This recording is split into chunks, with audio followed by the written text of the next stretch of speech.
الرجيم بسم الله الرحمن الرحيم إنا أعطيناك الكوثر وعن النبي صلى الله تعالى عليه وآله وصحبه وبارك وسلم أنه قال حسين مني وأنا من حسين أحب الله من أحب حسينا حسين سبط من الأسباط صدق الله العظيم وبلغنا رسوله النبي الكريم ونحن على ذلك لمن الشاهدين والشاكرين والحمد لله رب العالمين. برکت کے لیے دوشی پڑھی اللہم صلی وسلم وبارک علی حبیبک وآلہ وصحبہ اجمعین. الصلاة والسلام علیک یا رسول اللہ، الصلاة والسلام علیک یا حبیب اللہ.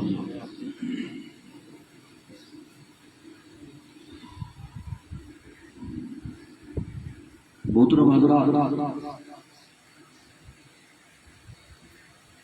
آج کے اس عظیم یوم کے حوالے سے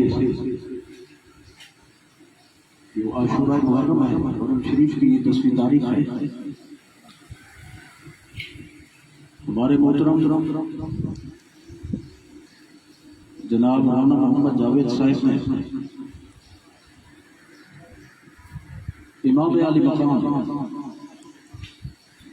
نواس رسول جگر گوش بطول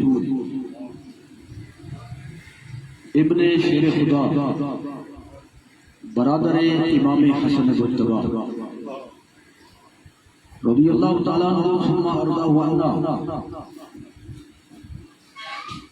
اور آپ کے دیگر رفقاء کرام شہداء کربلا کی یاد میں یہ مختصر مگر بابرکت محفل اور تقریب سعید منعقد فرمائی. اللہ تعالیٰ ان کے انتظام، انصرام اور اہتمام کو قبول فرمائے، اور جتنے حضرات خلوص و عقیدت لے کر اس محفل میں حاضر ہیں اللہ تعالیٰ سب کو خصوصیت کے ساتھ حضور امام علی مقام کے روحانی فیض و برکات سے بہرہ فرمائے.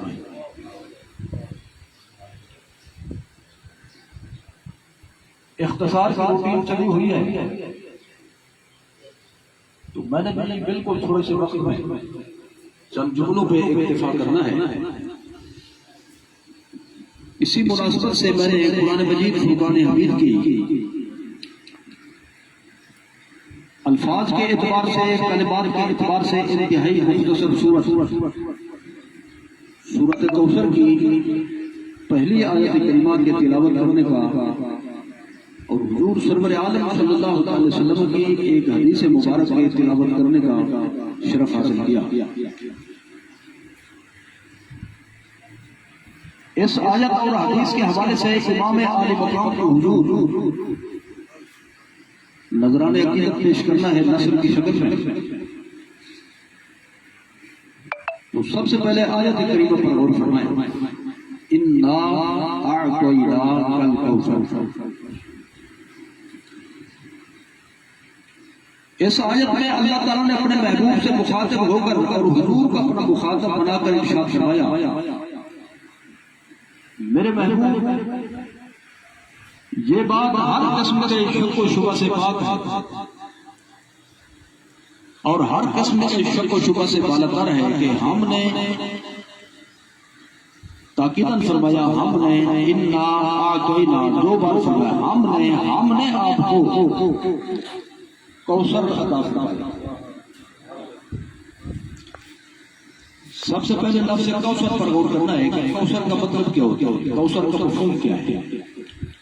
عام اذان میں یہ ہے کہ کوثر سے مراد حوض کوثر ہے. اس بارے میں جو تحقیق ہے، جو تفسیر ہے قرآن شریف کی، اس کی روشنی میں صحیح محقق اور مدلل بات یہ ہے کہ حوض کوثر کا ایک حصہ، کوثر کا معنی حوض کوثر نہیں،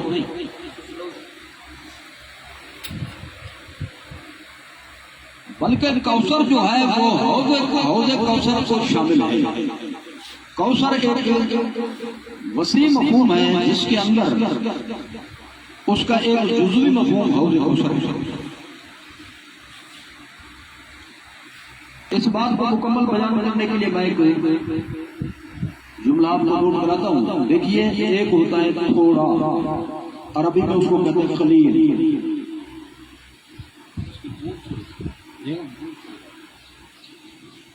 ایک ہوتا ہے تھوڑا، عربی میں اس کو کہتے ہیں قلیل۔ ایک ہوتا ہے زیادہ، عربی میں اس کو کہتے ہیں کثیر۔ اور ایک ہوتا ہے نسبتاً زیادہ، عربی میں اس کے لیے لفظ استعمال ہوتا ہے اکثر۔ اور ایک ہوتا ہے انتہائی زیادہ، جس کے بعد زیادہ ہونے کا مفہوم مکمل ہو جائے، عربی میں اسی کو کہتے ہیں کوثر۔ انا اعطینا کل قلیل نہیں فرمایا، انا اعطینا کل کثیر نہیں فرمایا، انا اعطینا کل اکثر نہیں فرمایا، بلکہ فرمایا انا اعطینا کل کوثر۔ یہ نہیں کہ ہم نے آپ کو تھوڑا دیا، یا وہ دیا جس کو کثیر کہتے ہیں، جس کا معنی زیادہ ہوتا ہے، یا وہ دیا جو نسبتاً زیادہ ہوتا ہے، بلکہ فرمایا انا اعطینا کل کوثر، میرے محبوب ہم نے آپ کو انتہائی زیادہ عطا فرمایا۔ اس پر ذرا تھوڑا سا غور کرنے کی بات ہے۔ اللہ تعالیٰ کا انتہائی زیادہ جو ہو وہ کتنا ہوتا ہے، اس کو سمجھنے کے لیے اس کے قلیل کو سمجھنا پڑے گا۔ جس کو وہ قلیل کہہ دے وہ کتنا ہوتا ہے، تاکہ یہ سمجھ میں آ جائے کہ جس کو وہ کوثر کہہ رہا ہے اس میں کتنا وسعت ہے۔ یہ بھی قرآن مجید کے ایک آیت کریمہ سماعت فرمائے، قل متاع الدنیا قلیل، قل متاع الدنیا قلیل، میرے محبوب آپ ان کو فرما دیں دنیا کی جتنے چیزیں ہیں، جتنا اس کا ساز و سامان ہے، دنیا میں جتنی مخلوقات ہم نے پیدا فرمائی، اور جب دنیا کہا تو ابتدا سے لے کر انتہا تک، اول سے لے کر آخر تک ساری چیزیں اس میں شامل ہو جائیں گی۔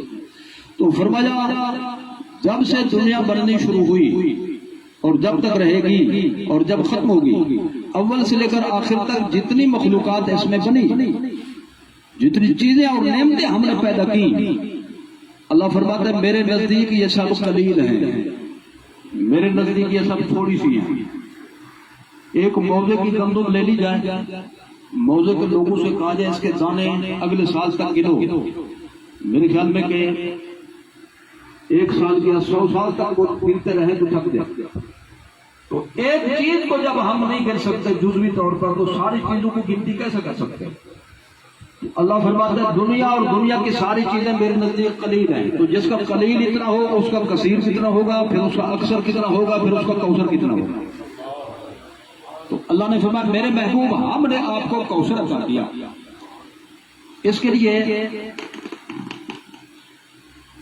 مفسر قرآن، ترجمان قرآن، حبر الامہ حضرت سیدنا عبداللہ بن عباس رضی اللہ تعالیٰ عنہ، جو حضور کے براہ راست شاگرد ہیں، حضور کے چچا زاد بھائی بھی ہیں، اور پوری زندگی ان کی قرآن شریف کی تفسیر بیان کرتے اور پڑھاتے ہوئے گزری۔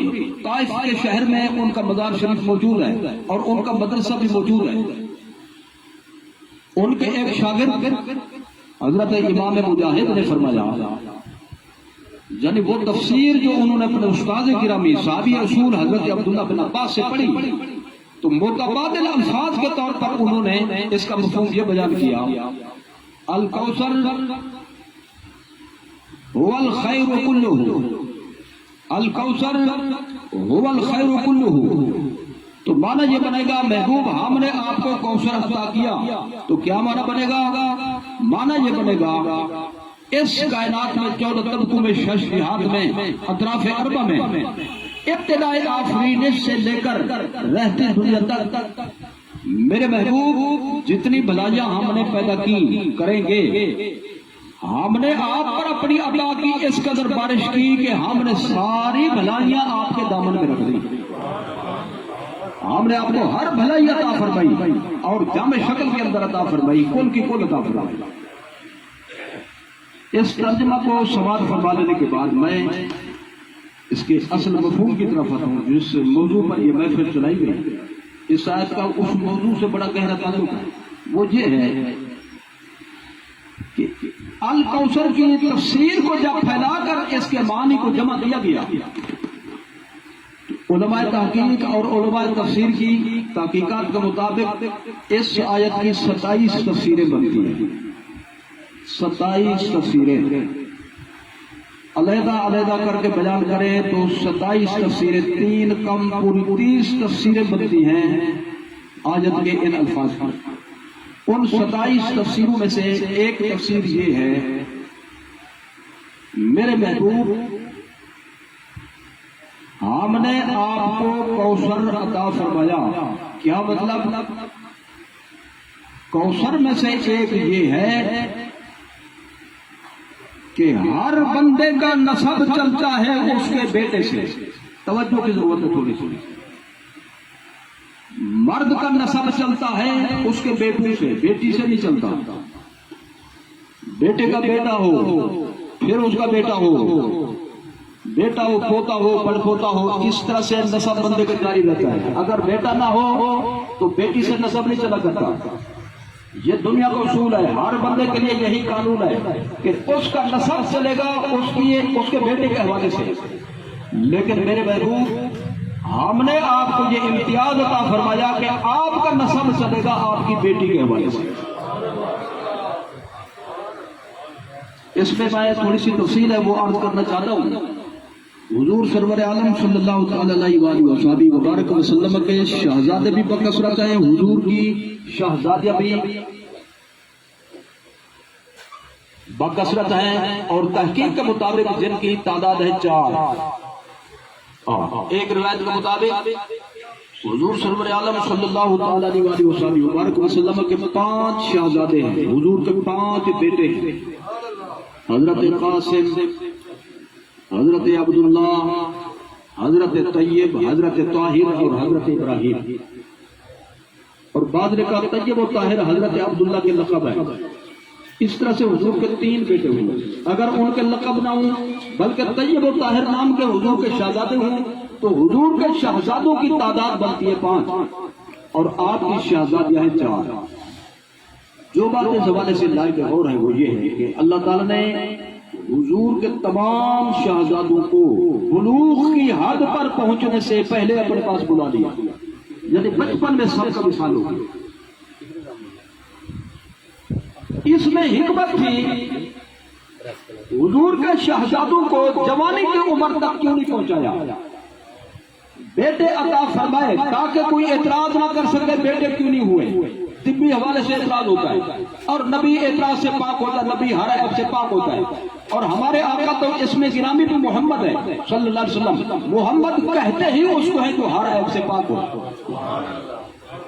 بیٹے عطا فرمائے تاکہ اعتراض نہ ہو، لیکن حد بلوغ تک پہنچنے سے پہلے ان کو اپنے پاس بلا لیا۔ وجہ یہ تھی اگر حضور کے کوئی صاحبزادے جوانی کی عمر کو پہنچتے تو کوئی مغالطہ دینے والا کہہ سکتا تھا کہ باپ کا جانشین اس کا بیٹا ہوتا ہے، اور باپ نبی ہو تو بیٹا بھی نبی ہوگا، یہ مغالطہ دیا جا سکتا تھا۔ حضور جو کہ خاتم النبیین ہے، اللہ تعالیٰ کے آخری نبی ہیں، اس لیے حضور کے کسی بیٹے کو اللہ نے جوانی کی عمر تک نہیں پہنچنے دیا تاکہ کوئی مغالطہ نہ دے سکے۔ اب اگلی بات یہ تھی کہ حضور کا نسب عالی تو پھر ختم ہو گیا، حضور کا سلسلہ نسب تو آگے نہ چلا، تو اللہ نے فرمایا میرے محبوب ہم نے آپ کی شان کو ممتاز بنایا ہے، اس کے متبادل آپ کو یہ نعمت عطا فرمائی کوثر کی شکل میں کہ ہر بندے کا نسب میں چلاتا ہوں اس کے بیٹے سے، تیرا نسب چلا ہوا تیری بیٹی سے۔ وہ نسب کہاں سے چلا؟ حضرت امام حسن سے چلا اور حضرت امام حسین سے چلا۔ میں یہاں پہ یاد کر دینا چاہتا ہوں کہ حضرت سیدہ زہرا بطول کے بطن پاک سے حضرت مولا علی کے 3 شہزادے ہیں، حضرت امام حسن، امام حسین، حضرت امام محسن یا محسن بھی ان کو پڑھتے ہیں، اور 3 شہزادیاں حضرت سیدہ زینب، سیدہ رقیہ، سیدہ ام کلثوم۔ ایک شہزادہ بچپن میں وفات پا گیا، 2 شہزادے اور 2 شہزادیاں جوانی میں پہنچے، ان کی اولادیں بھی ہیں۔ تو حضور سرور عالم صلی اللہ علیہ وسلم کا جو نسب عالی دنیا میں پھیلا یا حضرت امام حسن سے چلا یا حضرت امام حسین سے چلا۔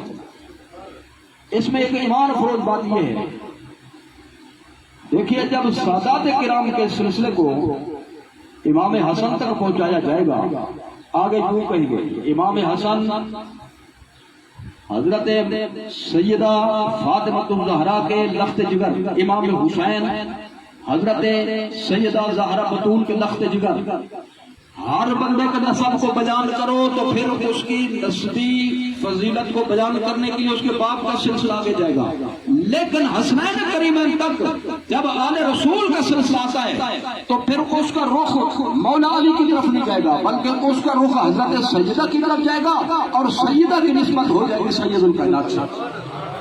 اس لیے سادات ان کو کہتے ہیں جو حسنین کریمین کی اولاد میں سے ہو۔ آپ ذرا توجہ فرمائیں، یہ شرف ایسا شرف ہے کہ جو حضرات امام حسن امام حسین اس شرف کا اس فضیلت کا مظہر کامل ہے، حضور کے نسب کے وارث و امین ہیں، مرجع ہے، مصدر ہے، منبع ہے، مخزن ہے۔ اب میں ایک حدیث اس کا ساتھ ملانا چاہتا ہوں۔ حضور سرور عالم صلی اللہ تعالیٰ علیہ وسلم وسلم کے پاس ایک صحابی حاضر ہوئے تو رسول اللہ صلی اللہ علیہ وسلم نے چادر مبارک لپیٹی ہوئی تھی، ایسے لگتا تھا جیسے چادر میں کوئی حضور کی گودی میں کوئی چھپا ہوا ہو۔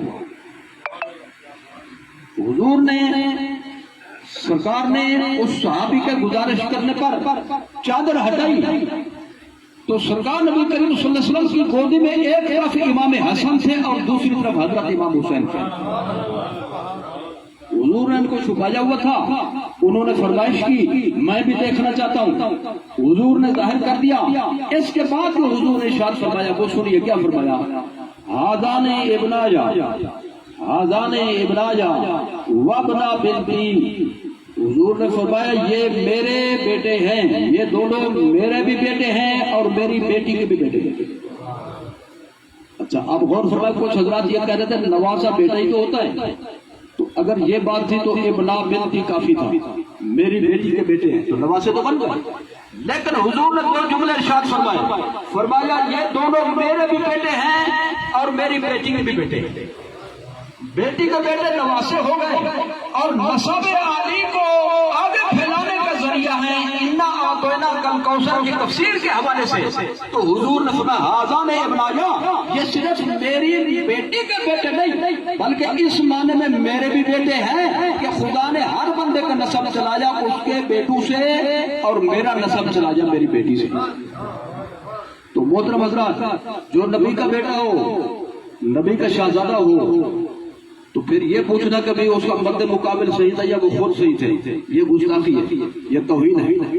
لہذا یزید سے موازنہ کرنا یہ خود سرکار کی بے ادبی ہے، امام الانبیاء کی توہین ہے، امام الانبیاء کی گستاخی ہے۔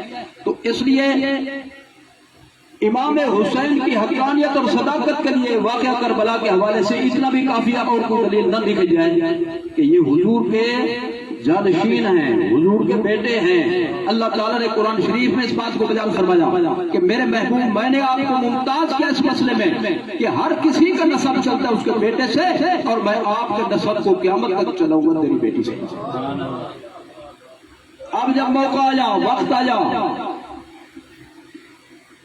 وقت کے فاسق و فاجر نے، ظالم نے قرآن مجید کی تعلیمات سے انحراف کیا، شریعت مطہرہ کو پس پش ڈالا، احکام الہیہ کو بگاڑنے کی کوشش کی اور فسق و فجور کو اس نے تحفظ فراہم کرنے کی کوشش کی۔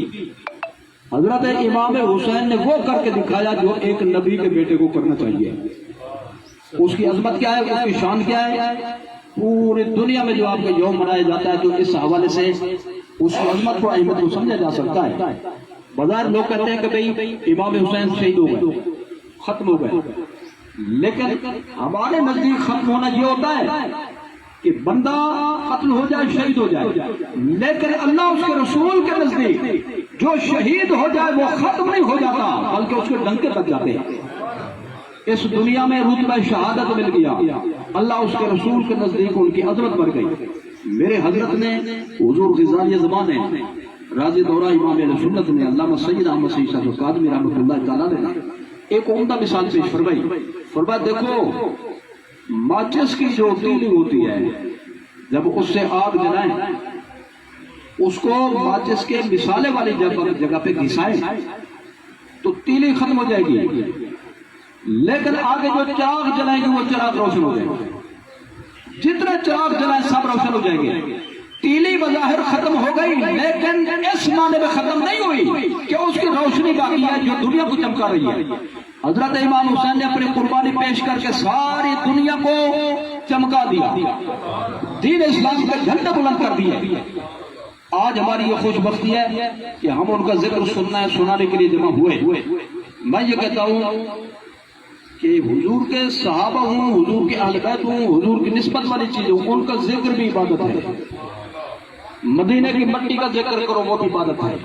حضور نے جس چیز کو ہاتھ لگا دیا اس کی تعریف کرو وہ بھی عبادت ہے.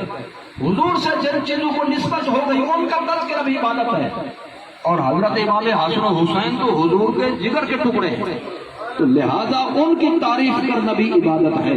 اگر اس میں کوئی مبالغہ سمجھے تو میں صرف ایک بات پہ آخری بات عرض کر رہا ہوں، بات کو مکمل کرتا ہوں. دیکھیں جب ہم نماز پڑھتے ہیں، نماز فرض ہو، واجب ہو، سنت موقدہ ہو، غیر موقدہ ہو، نفل معصور ہو، نفل سادہ ہو، 4 رکعتی نماز ہو، 3 رکعتی ہو، 2 رکعتی ہو، کوئی نماز ایسی نہیں جس میں درود نہ پڑھا جائے. اور درود کا پڑھا جاتا ہے دعا سے پہلے، کیونکہ دعا قبول نہیں ہوتی درود کے بغیر. ایک حدیث شریف ہے ان الدعاء موقوف بین السماء والارض حتی تصلی علی نبیک صلی اللہ علیہ وسلم. امیر المومنین حضرت فاروق اعظم نے فرمایا جب بندہ کوئی دعا مانگے اور اس کے ساتھ حضور پر درود نہ پڑے تو اس دعا کو زمین و آسمان کے درمیان لٹکا دیا جاتا ہے. جو قبول ہوتی وہ آسمان پہ چلی جاتی ہے اور جو قبول نہ ہو وہ لٹک جاتی ہے. گویا کہ اس دعا کو پھانسی پہ چڑھا دیا جاتا ہے جس کے ساتھ مدینے والے کا درود نہ ہو. تو لہذا جس اذان کے ساتھ درود نہ ہو وہ بھی پھانسی پہ چڑھے گی، اور جس نماز میں درود نہ ہو وہ بھی پھانسی پہ لٹکے گی. قبولیت کا رنگ لگتا ہے مدینے والے کے درود کے ساتھ. تو اب ہمیں درود شریف پڑھنا پڑتا ہے. آخر میں سلام پڑھنے سے پہلے، دعا مانگنے سے پہلے اس دعا میں درود شریف میں کیا کہتے ہیں؟ اللہم صلی علی محمد کما صلیت علی ابراہیم، اس طرح نہیں. اللہم بارک علی محمد کما بارکت علی ابراہیم، اس طرح نہیں، بلکہ اللہم صلی علی محمد وعلی آل محمد. دوسرے حصے میں بھی یہی کہتے ہیں وعلی آل محمد. اللہ یہ گویا یہ فرماتا ہے، حضور کے ذریعے اس نے پابند فرمایا نماز کا اختتام جب کرو تو نماز کی قبولیت کو یقینی بنانے کے لیے درود وہ پڑھو جس میں میرے نبی کا بھی ذکر ہو، میرے نبی کی آل کا بھی ذکر ہو. اور میں پوچھنا چاہتا ہوں حضور کی آل حضرت امام حسین کے بغیر مکمل ہو سکتی ہے؟ نہیں ہو سکتی. نسبی آل میں مولا علی شامل، سید زہرا بطول شامل، امام حسن مجتبی شامل، امام حسین شامل. تو نسبی آل کے معنی کے حوالے سے معنی یہ ہوگا کہ جب ہم درود پڑھتے ہیں تو معنی یہ ہوگا اے اللہ درود بھیج اپنے محبوب پر، درود بھیج مولا علی پر، درود بھیج زہرا بطول پر، درود بھیج حسن مجتبی پر، درود بھیج شہید کربلا پر. جن کے درود کے بغیر نماز مکمل نہ ہو تو بتاؤ ان کا ذکر عبادت ہوگا کہ نہیں ہوگا؟ جب نماز کے اندر ان کا ذکر جز بن گیا، عبادت کا حصہ بن گیا، تو اس کا مطلب یہ ہوا کہ جو چیزیں اللہ کو زیادہ پسند تھی، جو اعلیٰ درجے کے اذکار تھے، نماز کے اندر وہی رکھے. تو جو نماز کے اندر اعلیٰ درجے کا ذکر ہے نماز کے باہر بھی اعلیٰ درجے کا وہ ذکر ہے. تو لہذا اہل بیت کا ذکر کرنا ہمارے عقیدے کے مطابق دلائل اور حقائق کی روشنی میں ایسے ہے جیسے اللہ رسول کا نام لے کوئی بندہ، کیونکہ یہ اللہ رسول کے ہیں. جو اللہ رسول کا ہو وہ بلکہ واسطہ، وسیلہ اور سبب، ان کا ذکر کرنا بھی اللہ تعالیٰ کے شکرانے کا مترادف ہے.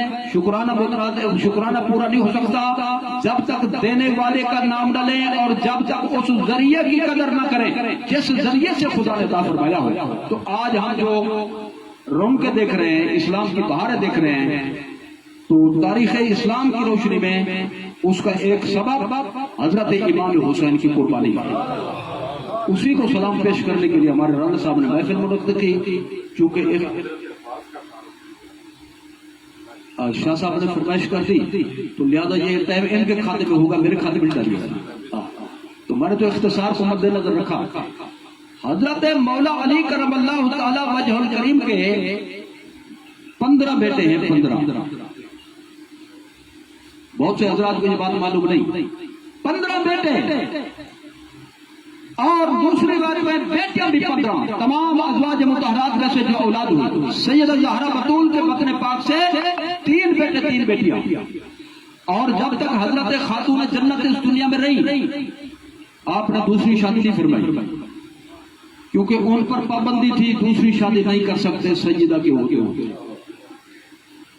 اور وہ پابندی تھی عظمت رسول کے پہلو کی بنا پر کہ جب آدمی کی کئی ازواج ہوں اختلاف پڑ جاتا ہے گھر میں، اونچ نیچ ہو جاتی ہے، تاکہ سیدہ زہرا کی کسر شان نہ ہو اور اس حوالے سے اس کا کوئی ری ایکشن پیدا نہ ہو، اللہ اس کے رسول کی طرف سے کوئی ناراضگی پیدا نہ ہو.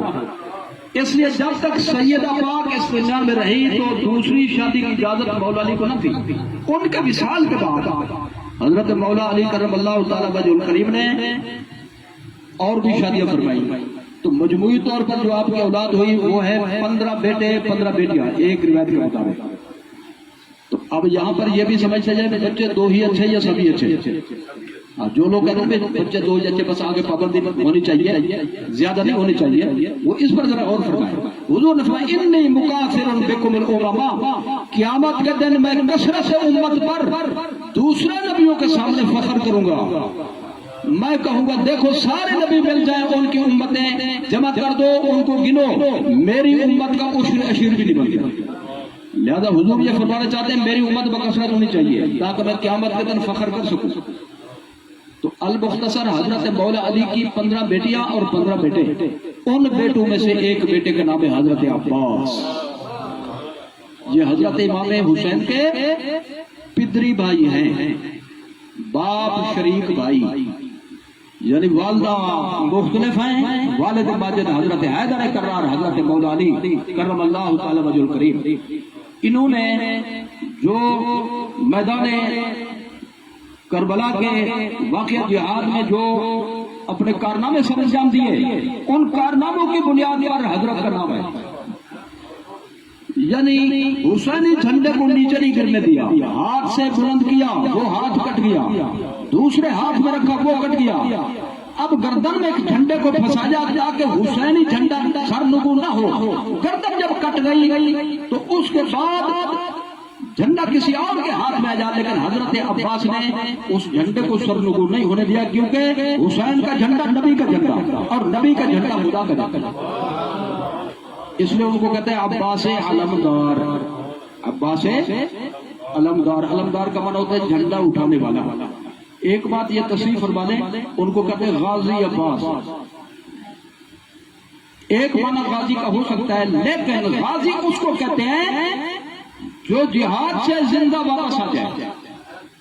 تو لہذا حضرت عباس کے لیے غازی کا لفظ نہیں بولا جائے گا بلکہ شہید کا لفظ بولا جائے گا. یہ بھی شہید کربلا ہے جس طرح حضرت امام حسین شہید کربلا ہے. ایک جملے پہ میں آپ اجازت چاہوں گا، وہ یہ ہے کہ بھئی آپ حضرات اس کا مطالعہ فرمائے پڑھے لکھے حضرات. حضرت سیدنا امام حسین کے 9 بیٹے شہید ہوئے کربلا میں. کتنے؟ 9 بیٹے. آپ کے بھتیجے اور آپ کے بھانجے. اس طرح سے آپ کے جو بھائی شہید ہوئے وہ صرف حضرت عباس نہیں ہیں بلکہ مولا علی کے 3 بیٹے اور بھی ہیں. ایک کا نام ہے ابو بکر بن علی، دوسرے کا نام ہے عمر بن علی، تیسرے کا نام ہے عثمان بن علی. یعنی مولا علی نے اپنے بیٹوں کا نام رکھا صدیق اکبر کے نام پہ، فاروق اعظم کے نام پہ، حضرت عثمان غنی کے نام پہ. تو میں اس حقیقت سے بھی پردہ اٹھانا چاہتا ہوں کہ بیٹوں کے نام دشمنوں کے نام پہ نہیں رکھا جاتا ہے، دوستوں کے نام پہ رکھے جاتے ہیں. بیٹوں کے نام